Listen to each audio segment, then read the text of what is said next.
Silence was the only thing Donovan Santoro feared. As the most ruthless capo in Chicago, he could handle gunfire, betrayal, and federal indictments, but he could not handle the silence of his 2-year-old daughter, Mia. She had never made a sound, not a cry, not a whimper, and certainly not a word. Doctors called it trauma. Donovan called it his punishment. But that silence shattered on a rainy Tuesday in a run-down diner, destroyed by a single, impossible word. When his mute daughter pointed a tiny finger at a trembling, impoverished waitress and screamed, "Mama!" Donovan didn't order coffee. He ordered the doors locked. The truth was about to cost someone their life. Rain lashed against the cracked plate glass window of Sal's all-night diner, blurring the neon lights of Chicago's South Loop into streaks of blood-red and bruise-purple. Inside, the air smelled of stale grease, lemon polish, and despair.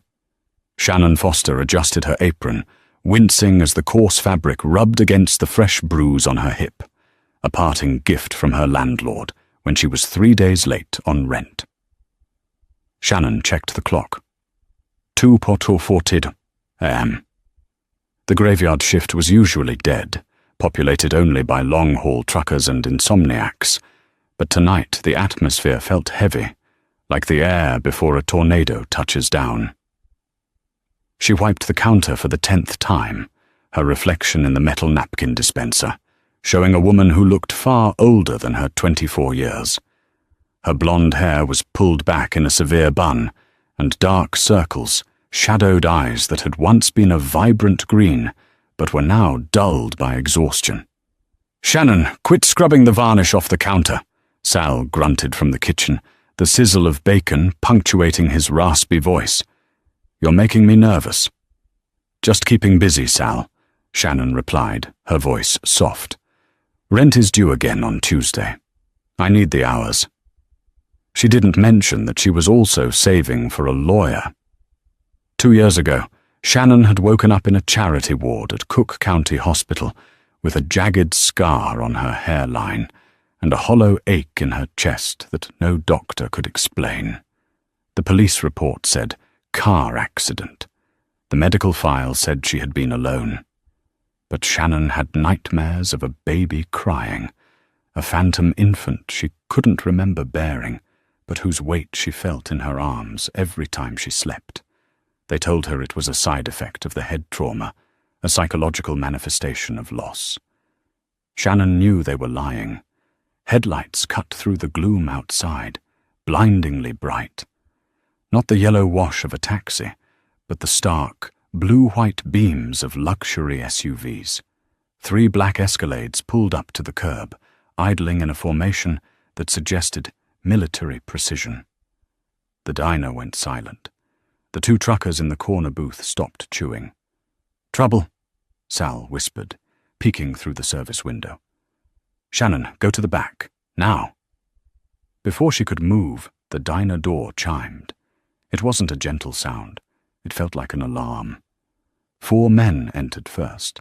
They wore suits that cost more than Shannon would earn in a decade, tailored to hide the distinct bulge of shoulder holsters. They fanned out, checking the corners, their eyes scanning the room with the predatory efficiency of sharks. Then the center parted. Donovan Santoro walked in.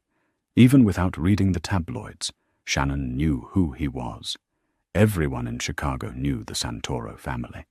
They owned the construction unions, the shipping yards, and half the politicians in the state. Donovan was the heir apparent, a man described by the press as a philanthropist, and by the streets as the angel of death.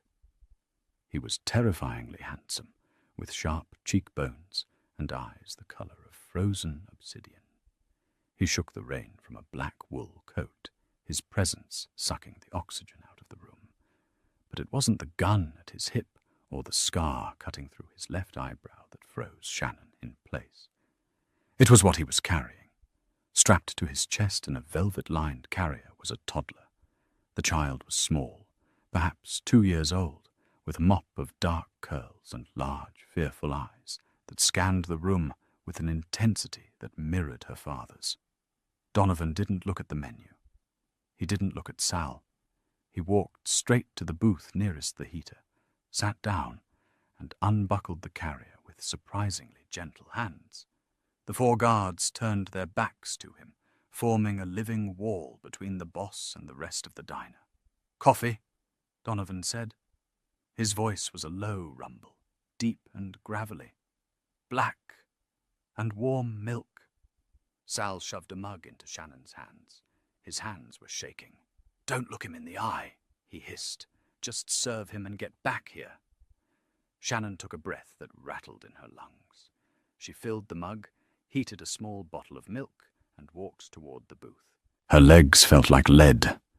She had served drunks, addicts, and thieves. But this was different.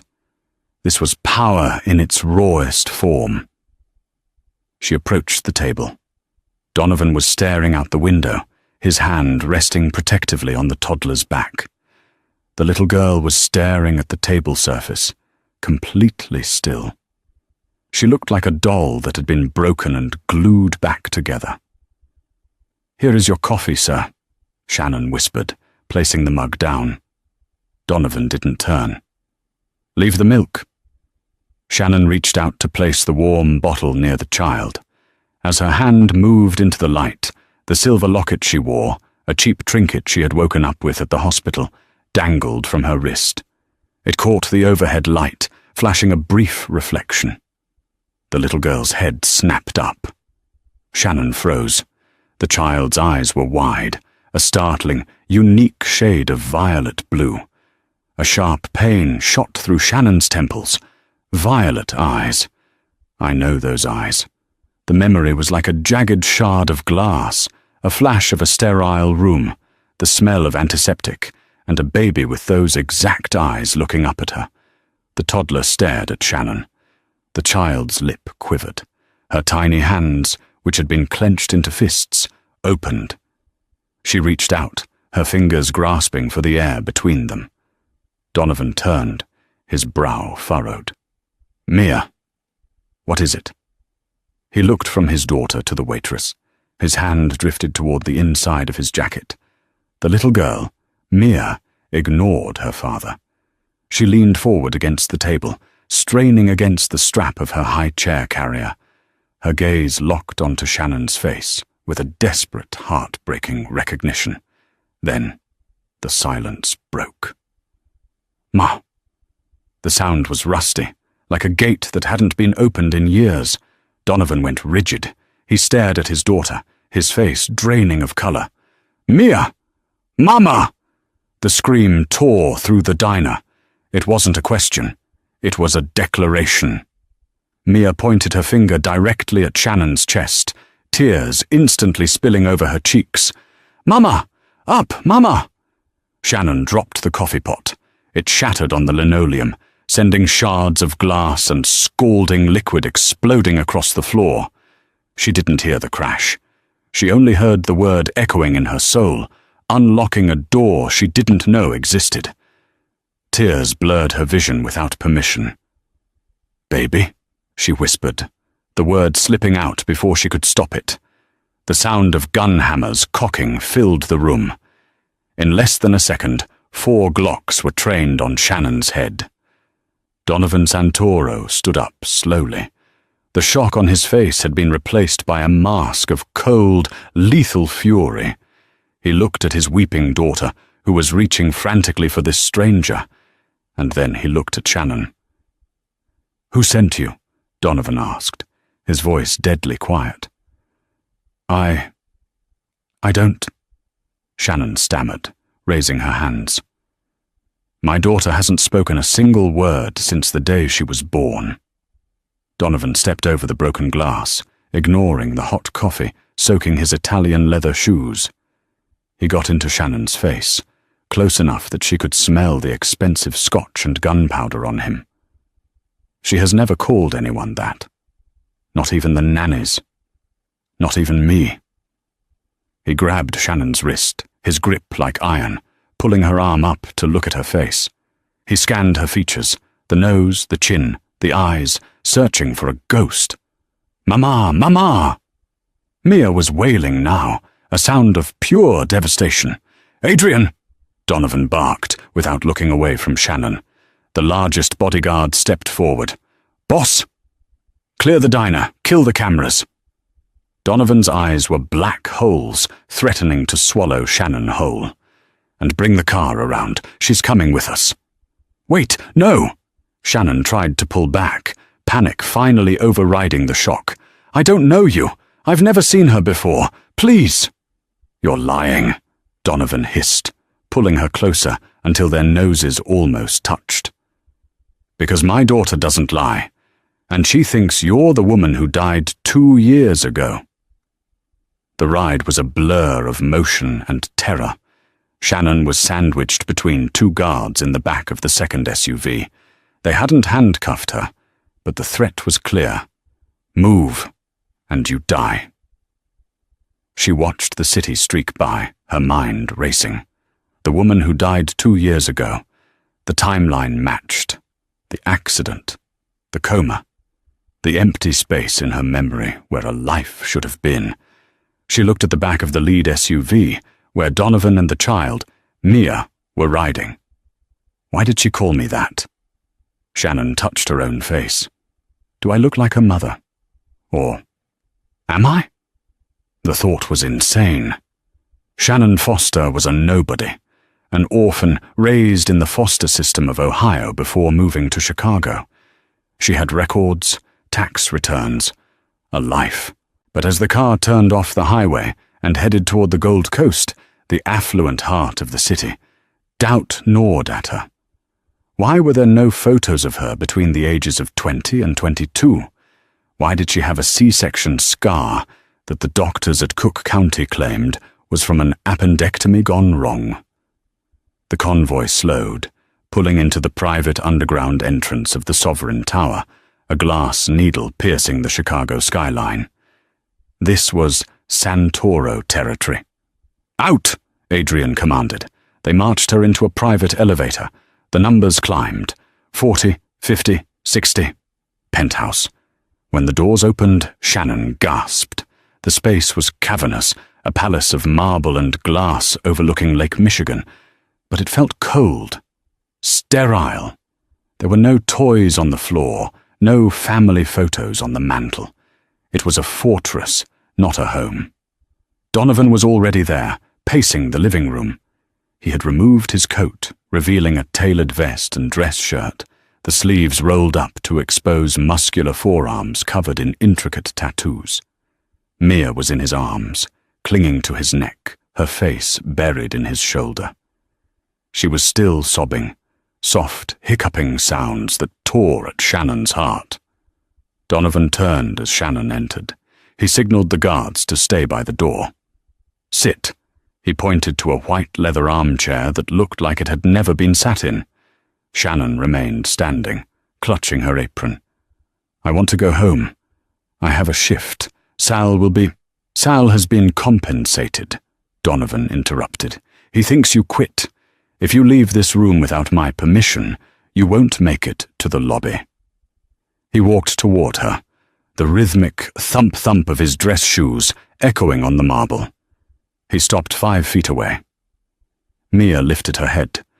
When she saw Shannon, her eyes lit up through the tears. "Mama," she whimpered, reaching out again. Donovan tightened his hold on the child, his jaw clenching. "Stop doing that," he growled at Shannon. "Stop looking at her like that." "I'm not doing anything," Shannon cried, tears stinging her eyes. "She's the one calling for me. I told you, I don't know who you are." "My wife," Donovan said, his voice dropping to a whisper that carried more weight than a scream, "was named Elena. She died in a fire at our estate in Tuscany 2 years ago.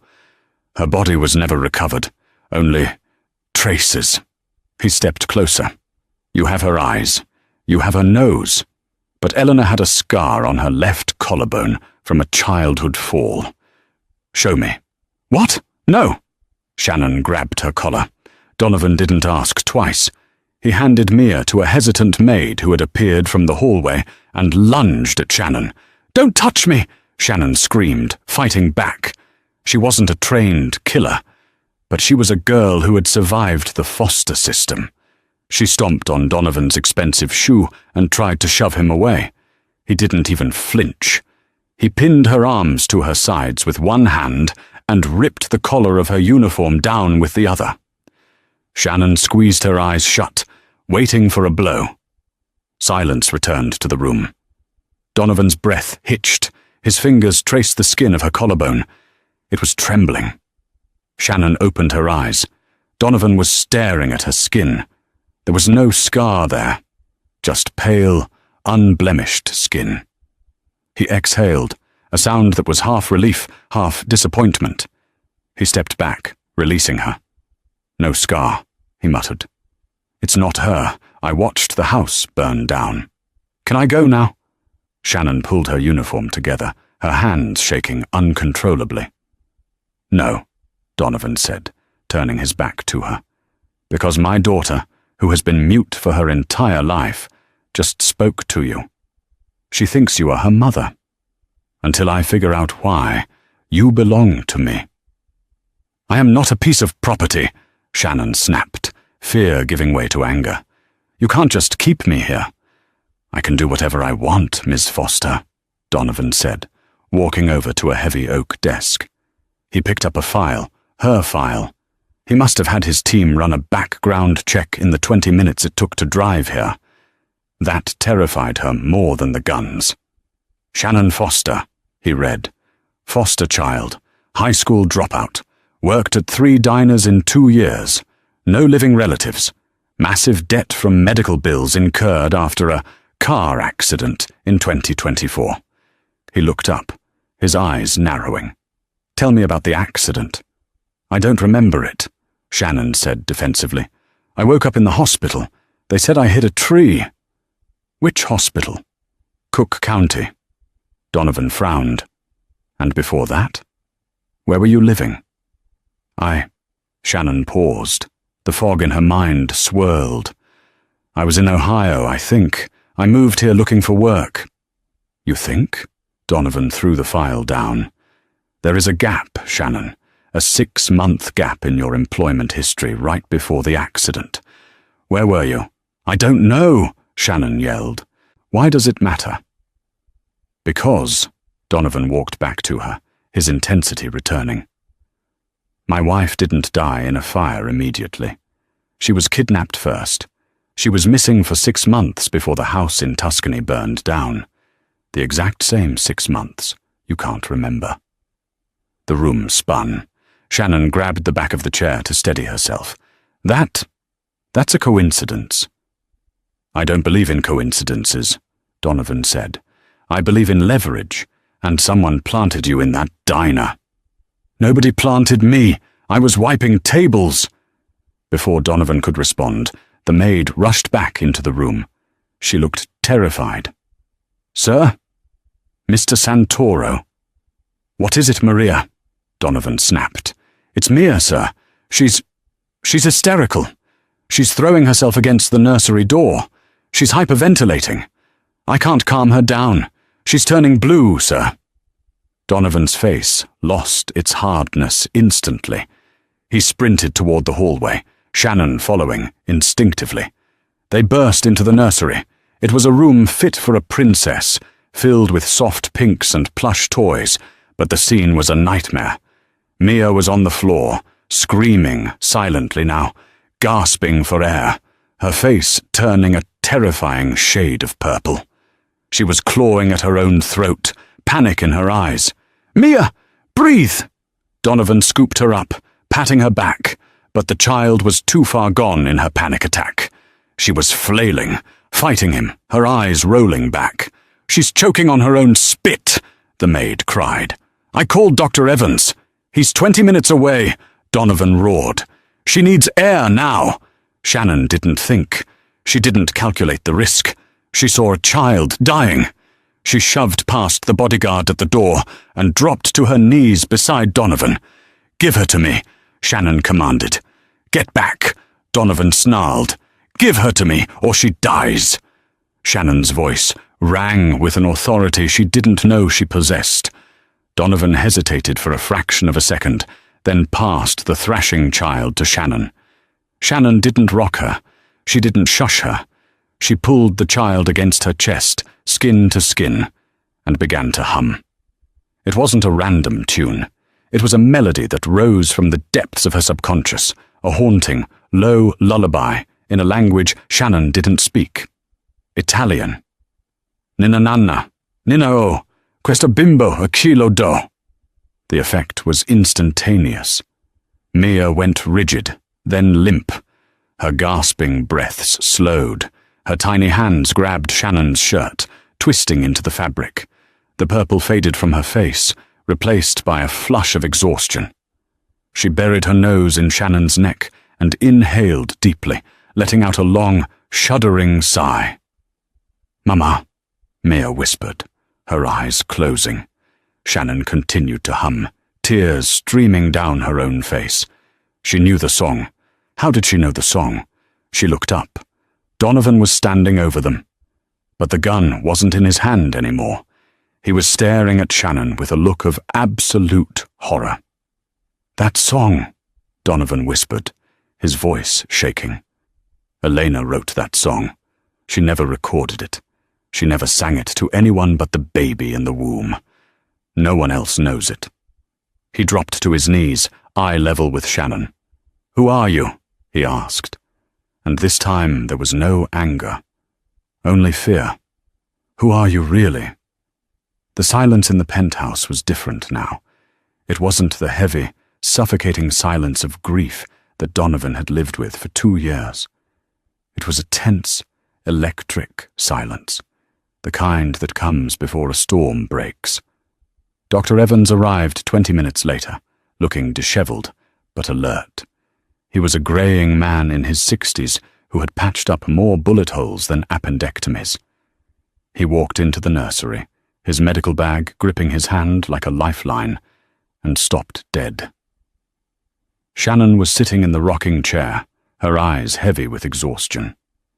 Mia was asleep on her chest, her tiny hand gripping Shannon's uniform so tightly her knuckles were white. Donovan stood by the window, smoking a cigarette, something he never did in the house, watching them with the intensity of a hawk circling prey. "She's breathing normally?" Dr. Evans asked, keeping his voice low. "She fell asleep 10 minutes ago," Donovan said, crushing the cigarette into a crystal ashtray. "She won't let go of the girl. If Shannon moves, Mia starts screaming again." "Shannon," Dr. Evans repeated, looking at the waitress. He recognized the look of a woman who had been dragged through hell. "And who is Shannon?" "That's what you're going to tell me," Donovan said. "Check Mia first. Then I want a full workup on the woman. Blood, DNA, scans, everything." Dr. Evans approached cautiously. He listened to Mia's heart without waking her, checking her pupil response gently. "Her heart rate is elevated, but she's stable. It was a panic attack, Donovan. Severe emotional shock." He looked at Shannon. "She seems to be the anchor. Now check her." Donovan gestured to Shannon. Shannon flinched as the doctor turned to her. "I'm fine. I just want to go home." "You are home," Donovan said, the words slipping out before he could catch them. He corrected himself. "You are where I say you are. Evans, look at her collarbone, and then check for surgical alteration." "Surgical?" Evans raised an eyebrow. "You think she's a construct? Just do it." Shannon had to hand the sleeping Mia to Donovan. The transfer was delicate. Mia whimpered, sensing the loss of contact, but Donovan hushed her with a rare tenderness, pressing her cheek against his vest. He stood back, watching as Evans began his examination of Shannon. Evans was thorough. He checked her pulse, her eyes, and the old injury on her hairline. Then he tilted her head back, pushing her hair behind her ears. He frowned, leaning in closer with a penlight. "Interesting," Evans muttered. What? Donovan stepped closer. Turn around, Miss Foster, Evans instructed. He lifted her hair at the nape of her neck. He ran his fingers along her jawline. There are micro-scarring lines here, and here behind the ears. Very faint. You'd miss them if you weren't looking for them. What kind of scars? Shannon asked, her heart hammering against her ribs. Precision incisions, Evans said, his voice grave. The kind used in high-end reconstructive maxillofacial surgery, specifically to reshape the jaw and nose. The room spun. Shannon grabbed the doctor's arm. I've never had plastic surgery. I'm a waitress. I can't even afford dental. Not recently, Evans said, looking at Donovan. These scars are about 2 years old. They've healed perfectly. Someone spent a fortune on this face, Donovan. They didn't just fix her. They changed her. Donovan's face went pale. He handed the sleeping child to the maid, Maria, who was waiting at the door. Take her to the guest room. Stay with her. Once the child was gone, Donovan crossed the room in 2 strides, grabbing Shannon's chin and forcing her to look at him. He stared at her face, really looking this time. He looked past the familiarity and saw the differences. The nose was slightly upturned. Elena's had been straight. The chin was softer. They changed her face, Donovan whispered, a cold fury rising in his chest. They took my wife, and they carved her up so I wouldn't recognize her. But the scar, Donovan said, looking at Evans. Elena had a scar on her collarbone. This woman doesn't. Evans unbuttoned the top of Shannon's uniform again, ignoring her protest. He shined the UV light from his kit onto her skin. He hummed. Dermal abrasion, laser resurfacing. Look closely, Donovan. The texture of the skin here is smoother, thinner. Someone removed the scar. They erased the identifier. Shannon felt sick. She pushed Evans away and stumbled toward the bathroom attached to the nursery. She fell to her knees in front of the toilet and retched. She was a puzzle, a project. Someone had taken a knife to her face, erased her memory, and dropped her in a diner to rot. Donovan appeared in the doorway. He wasn't aggressive anymore. He looked shattered. We need the DNA, Donovan said, his voice hollow. Evans, take the sample. Rush it. I want results in 2 hours. Wake up the lab director if you have to. And if it's her, Evans asked softly. If it's her, Donovan looked at the trembling woman on the bathroom floor. Then I'm going to burn this city to the ground to find the person who did this. After Evans left with the blood vials, Donovan didn't lock Shannon in a cell. He led her to the master bedroom, his bedroom. You stay here, he said. The guest room isn't secure enough. I don't belong here, Shannon whispered. She walked over to a massive vanity mirror. She touched her own face, her nose, her jaw.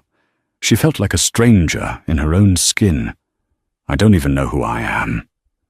You're Shannon Foster right now, Donovan said, pouring 2 glasses of amber liquid from a decanter. He handed one to her. Drink, it helps. Shannon took the glass. Her hands were shaking. She looked at Donovan. If I am her, if I am Elena, why didn't I come back? Why didn't I remember you? Because, Donovan said, looking into the dark liquid in his glass, Elena was the softest soul I ever knew. She wasn't built for this world. If she saw something traumatic enough, maybe her mind just broke. Maybe forgetting was the only way to survive. He looked at her, his dark eyes searching hers. Or maybe someone made sure you wouldn't remember. They drugged you, conditioned you. Who would do that? That, Donovan said, his eyes hardening into flint, is the question. By dawn, the Sovereign Tower was on total lockdown. The steel shutters were down over the lobby glass, and the private security team had been doubled. To the outside world, it looked like Donovan Santoro was preparing for a corporate takeover. In reality, he was hunting a ghost. Donovan sat in his study, the digital clock reading 5:45 a.m. He hadn't slept. He was staring at a list of names, his inner circle. If Eleanor had been kidnapped, held for 6 months, surgically altered and dumped, it wasn't an outside job. The security at the Tuscan estate had been impeccable. The codes were changed weekly. Only family had the codes. There was a knock at the door. It wasn't the timid knock of a servant. It was the confident rap of an equal. "Come in," Donovan said, sliding his gun under a stack of papers. The door opened, and Marco Santoro walked in. Marco was Donovan's cousin, the underboss of the family. He was older, smoother, with a smile that showed too many teeth. He wore a grey suit that cost more than Shannon's life earnings. "Donovan," Marco said, spreading his hands. "The boys are nervous. You locked down the tower. You pulled the perimeter teams in. Is there a war coming I don't know about?" "Maybe," Donovan said, watching Marco's face carefully. "There was an incident at a diner last night." "A diner?" Marco laughed, pouring himself a coffee from the side table. "Since when do you eat at diners? And why was Mia with you?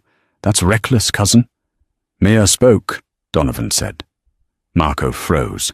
The coffee cup hovered halfway to his lips. "She... what?" "She spoke. She called a waitress Mama." Marco set the cup down slowly. A flicker of something passed through his eyes. Not joy. Calculation. "That's a miracle. But the girl is traumatized, Donovan. She sees a blonde woman. She gets confused." "The woman knew Elena's lullaby," Donovan lied. Shannon hadn't sung it in front of Marco, but Donovan wanted to see the reaction. "The one Elena wrote." Marco's face went rigid. "That's impossible. Elena is dead. We buried a coffin, Donovan. We found the dental records." "We found teeth," Donovan corrected. "Loose teeth in a pile of ash. Easy to plant." Marco walked to the window, turning his back to Donovan. "So, where is this waitress? You didn't bring a stray dog home, did you?" "She's in the master bedroom." "You put a stranger in your bed?"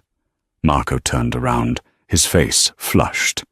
"Are you insane? She could be an assassin, a plant by the Russians or the Triads."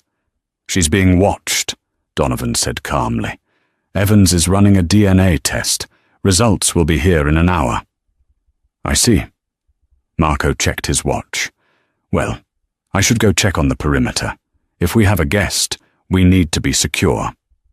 "Do that," Donovan said. As soon as the door clicked shut, Donovan picked up his phone. He dialed the head of his security detail. "Watch Marco. Don't let him leave the building. And put 2 more men on the bedroom door. Now." Upstairs, Shannon was pacing. The luxury of the room felt like a cage. She had showered, scrubbing the diner grease from her skin, and changed into a silk robe she found in the closet. It fit perfectly. Too perfectly. She walked to the bookshelf. Her fingers traced the spines of the books. Italian architecture, the history of Rome, Dante's Inferno. She pulled out a copy of The Great Gatsby. It fell open to a marked page. In the margins, written in delicate, looping cursive, was a note. "Donovan, this reminds me of the night we met. You, looking at the green light. Me, the fool across the bay." Shannon stared at the handwriting. Her hand started to tremble. She grabbed a pen from the nightstand and scribbled her name on a piece of hotel stationery. Shannon Foster. She held the 2 samples side by side. The S was identical. The loop of the E was a fingerprint. She gasped, dropping the book. It wasn't just a resemblance. It was her handwriting. "Oh God," she whispered. "It's me. I am her."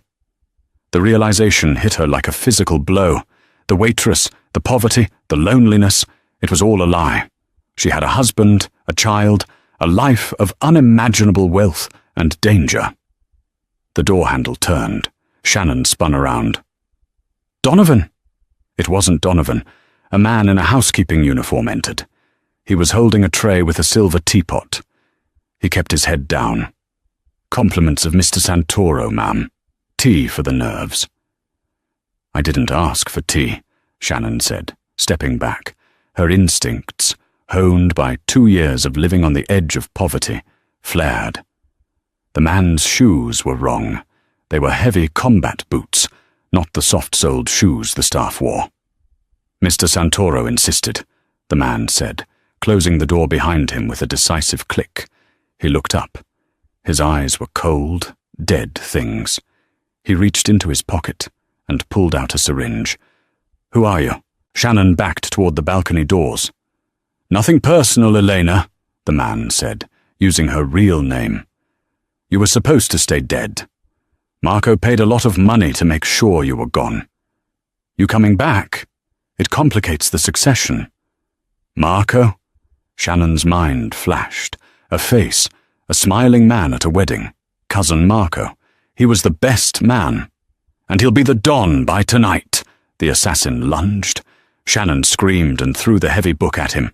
It struck him in the face, buying her a second. She scrambled over the bed, knocking over a lamp. The assassin vaulted the bed, grabbing her by the ankle. Shannon kicked out, her heel connecting with his nose. He grunted, but didn't let go. He dragged her down, the needle gleaming in the morning light. "Hold still," he hissed. "It's just an overdose. Painless." "No." Shannon clawed at the carpet. Suddenly, the balcony glass shattered inward. A massive black shape hurtled into the room. It was a German shepherd, one of the guard dogs from the perimeter. But behind it was Donovan. Donovan didn't hesitate. He saw the man. He saw the needle. He fired 2 shots. The first bullet took the assassin in the shoulder, spinning him around. The second took him in the knee.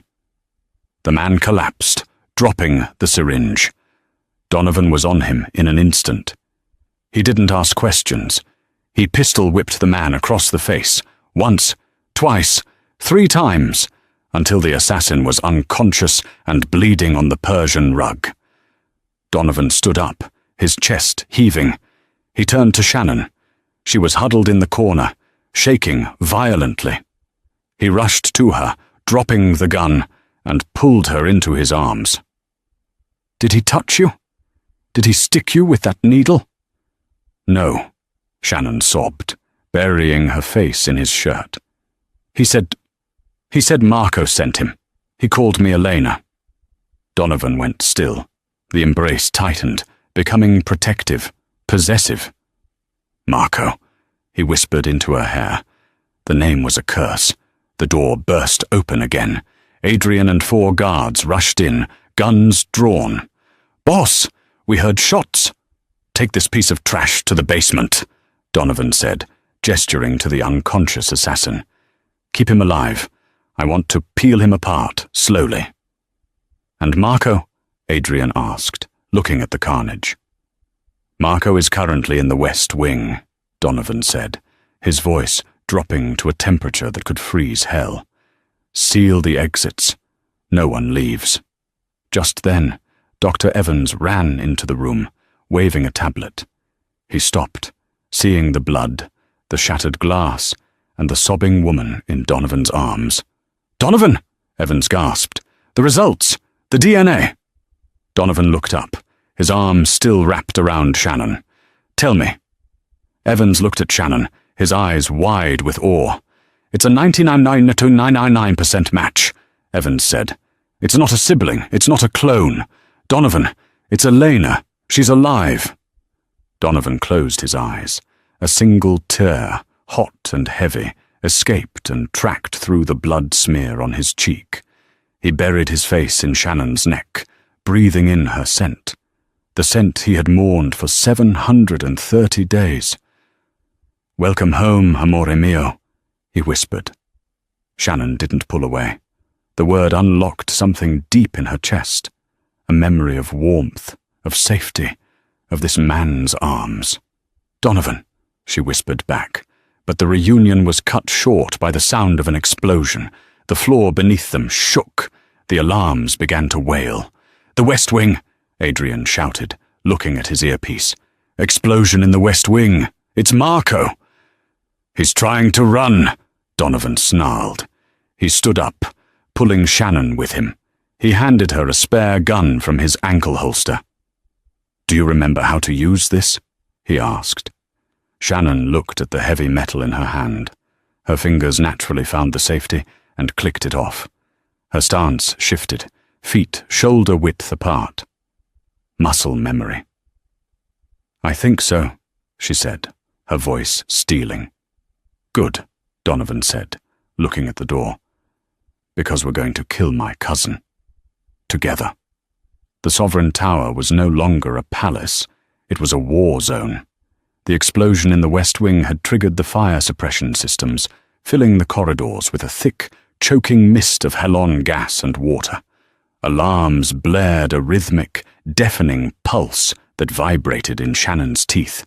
"Stay behind me!" Donovan shouted over the noise, racking the slide of his custom 1911. Shannon, Elena, ran close on his heels. Her silk robe was soaked, sticking to her skin, and she had discarded her slippers, running barefoot over the cold marble and shattered glass. The gun in her hand felt heavy, but oddly natural. Every step unlocked a fragment of a memory. Target practice at the country house. Donovan's hands correcting her grip. The smell of cordite and pine. "Where is Mia?"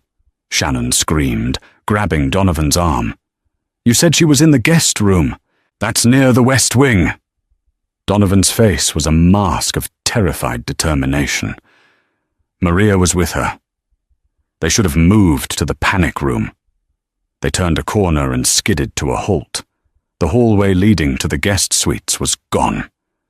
A massive hole had been blown in the floor, revealing the twisted steel skeleton of the building and the smoking wreckage on the floor below. "Marco!" Donovan spat the name like poison. He didn't just try to escape, he tried to take out the air. Across the gap, through the smoke, they saw movement. Marco stood on the other side of the chasm, flanked by 3 mercenaries in tactical gear. He looked disheveled, his expensive suit covered in plaster dust. But his eyes were manic, and in his arms, screaming and kicking, was Mia. "Donovan!" Marco roared, his voice cracking. "I told you to leave it alone. I told you she was dead." "Put her down, Marco!" Donovan raised his weapon, but he couldn't fire. Marco was using the child as a human shield. "Mama! Dada!" Mia shrieked, her tiny arms reaching across the void. Shannon felt a rage so pure, so hot, it burned away the last of the fog in her mind. This was her baby. This was the child she had mourned in her dreams for 2 years. "Marco!" Shannon stepped forward, leveling her gun. "Look at me!" Marco flinched. He stared at her, and for the first time, true fear flickered in his eyes. "Elena, you're supposed to be a pile of ash." "You missed," Shannon said, her voice ice-cold. "You tried to kill me, you tried to erase me, but I'm still here, and now I'm going to kill you." "You can't," Marco laughed nervously, backing away toward the emergency stairwell. "I have the girl. You shoot me, I drop her down the shaft. You want to see if she bounces." "Don't you dare!" Donovan roared, stepping to the edge of the pit. "Back off!" Marco signaled his men. "Kill them!" The mercenaries opened fire. Donovan tackled Shannon to the ground as bullets chipped the marble walls above them. "Go!" he yelled. "Flank them! Use the service corridor! I'll draw their fire!" "I'm not leaving you!" "You're not leaving her!" Donovan looked at her, his eyes blazing with love and desperation. "Get our daughter back, Elena. Go!" Shannon scrambled backward on her hands and knees, then sprinted toward a hidden panel in the wainscoting. A servant's passage she suddenly remembered from a time when she used to sneak down to the kitchen for midnight snacks. The memory was crisp, vivid. I am Elena Santoro, she thought, and I am coming for my blood. She kicked the panel open and dove into the dark, narrow tunnel as gunfire erupted behind her. The service corridor was dark, smelling of dust and old wires. Shannon ran blindly, guided only by instinct and the blueprint of the building that was reassembling itself in her mind. She emerged 3 floors down, bursting into the emergency stairwell, just as the heavy steel door above slammed shut. She heard footsteps thundering down the metal stairs. Marco was fleeing to the garage. He had a private armored car waiting. She knew his escape protocols because she had helped design them. Shannon didn't run down the stairs. That would be too slow. She looked at the center gap between the railings. It was a straight drop to the basement garage level. She holstered the gun, grabbed the railing, and vaulted over. She caught the railing of the floor below. The impact, jarring her shoulders, swung her legs over and dropped again. It was reckless. It was insane. It was something only a desperate mother would do. She hit the concrete floor of the garage level, rolling to absorb the impact. Her knee cracked against the ground, sending a bolt of agony up her leg, but she forced herself up. The garage was dimly lit. In the center, an armored Mercedes engine roared to life. Marco was shoving Mia into the back seat. The child was limp now, exhausted from screaming. "Hurry up!" Marco screamed at his driver. Shannon didn't shout. She didn't announce her presence. She raised the gun, took a breath, and fired. The first shot shattered the driver's side window. The driver slumped over the wheel, the horn blaring a continuous, mournful note. Marco spun around, pulling Mia out of the car and holding a gun to her temple. "Stay back.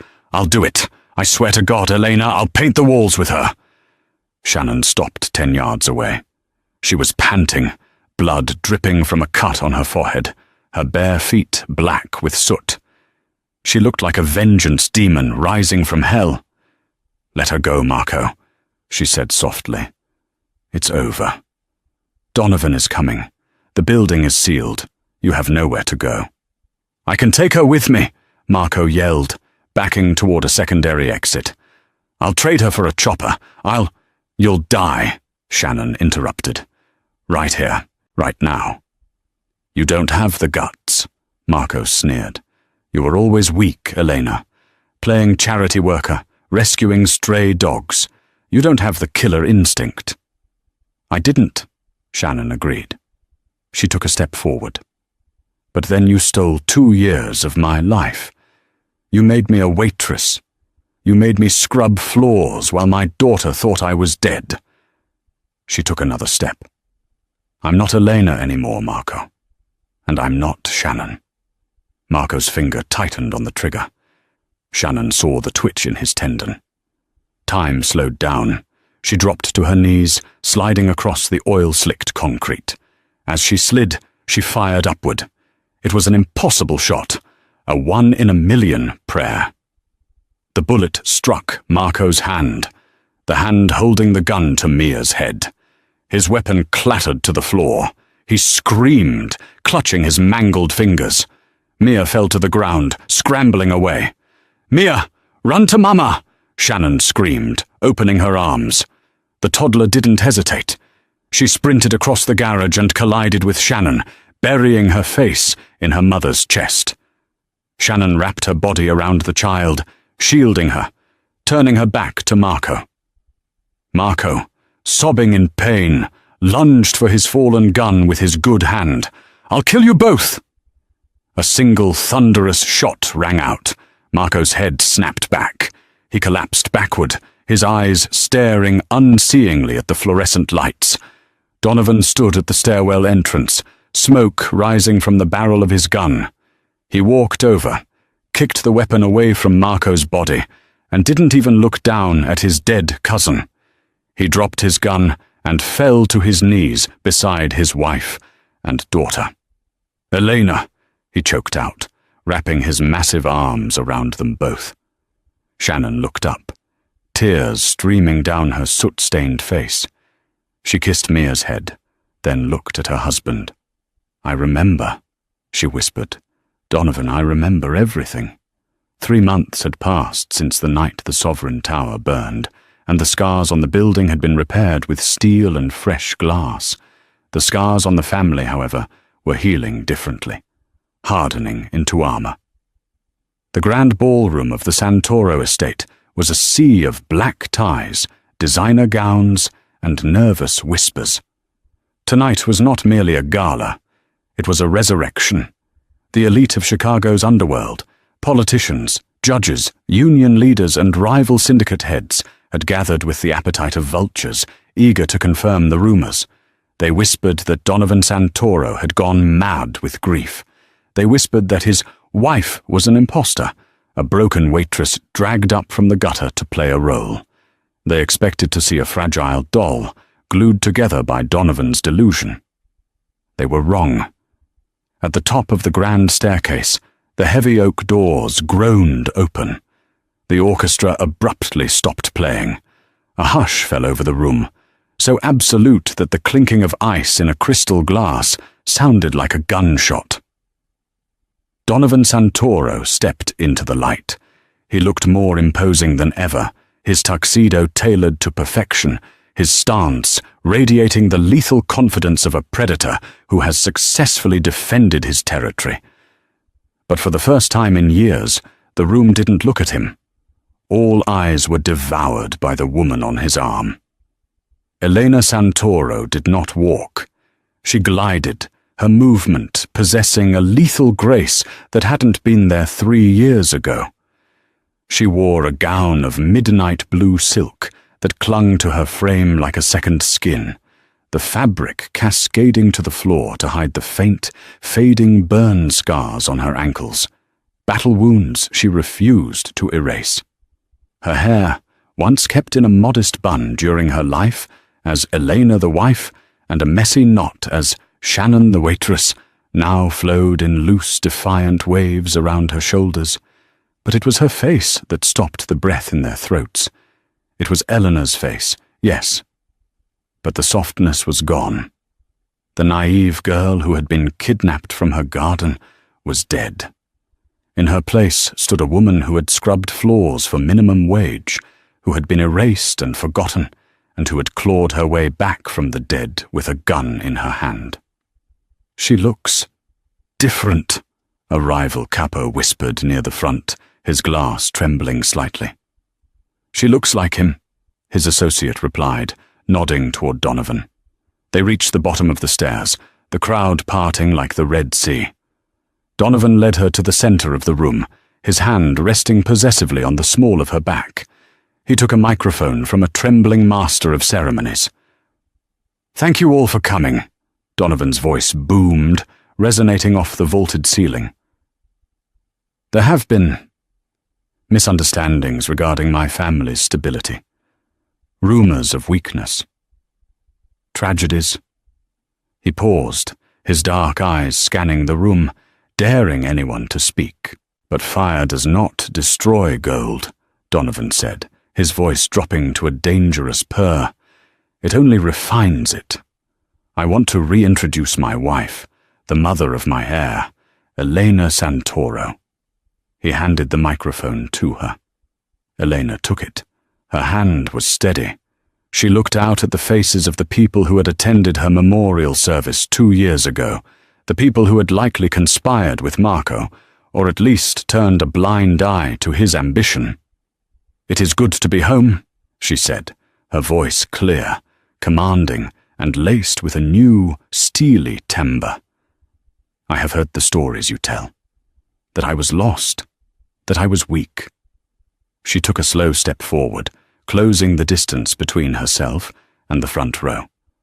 "I have walked through hell," she continued, her gaze locking onto a rival boss who had been encroaching on Santoro shipping lines during her absence. The man swallowed hard, his face draining of color as she stared him down. "I have lived in the shadows. I have been hungry. I have been forgotten. and I have survived." She let the silence stretch, heavy and suffocating. "Let this be clear. The Santoro family is not just restored. We are evolved. Anyone who threatens this house, anyone who dares to look at my daughter with anything but respect." She smiled, but it didn't reach her eyes. It was a smile of sharp edges. "Will answer to me." She handed the microphone back to Donovan. He didn't speak. He simply looked at her with a mixture of reverence and awe. He raised her hand to his lips and kissed her knuckles, a public declaration of her power. The applause that followed was hesitant at first, then thunderous, driven not by politeness but by fear and respect. Hours later, the music had faded, and the last luxury car had pulled away from the gates. The estate was quiet. Donovan and Eleanor stood on the balcony of the nursery, the cool night air washing over them. Inside the room, bathed in the soft glow of a nightlight, 3-year-old Mia was sleeping soundly, one arm draped over a large, plush German shepherd. Donovan wrapped his arms around Eleanor's waist from behind, resting his chin on her shoulder. He breathed in the scent of her, jasmine and rain, grounding himself in the reality of her presence. "You terrified them tonight," he murmured, his vibration humming against her back. "I think half the room was ready to pledge allegiance to you before dessert was served." Elena touched her neck. There, resting against the millions of dollars worth of diamonds in the Santoro crest, was a cheap, tarnished silver locket. It was the only thing she had kept from her life as Shannon Foster. "I needed them to see me, Donovan," she whispered, her fingers tracing the cheap metal. "Not the ghost of the wife you lost, but the woman I am now." "And who is that woman?" Donovan asked softly, turning her in his arms so he could look into those violet blue eyes. Elena looked past him, through the glass doors, to the sleeping child who had saved her life with a single word. She thought of the diner, the grease, the loneliness, and the bullet she had put into Marco to save her family. "I'm the one who stayed," she said. "I'm the one who fought back." She leaned up, kissing him with a fierce, claiming passion. "I am whole, Donovan." Inside the room, Mia shifted in her sleep. She let out a long, contented sigh and murmured a single, sweet word into the darkness. "Mama." Elena smiled, tears of pure gratitude glistening in the moonlight. She rested her head against her husband's chest, listening to the steady beat of his heart. "I'm here, baby," she whispered to the silence, making a promise that would last a lifetime. "Mama is here to stay."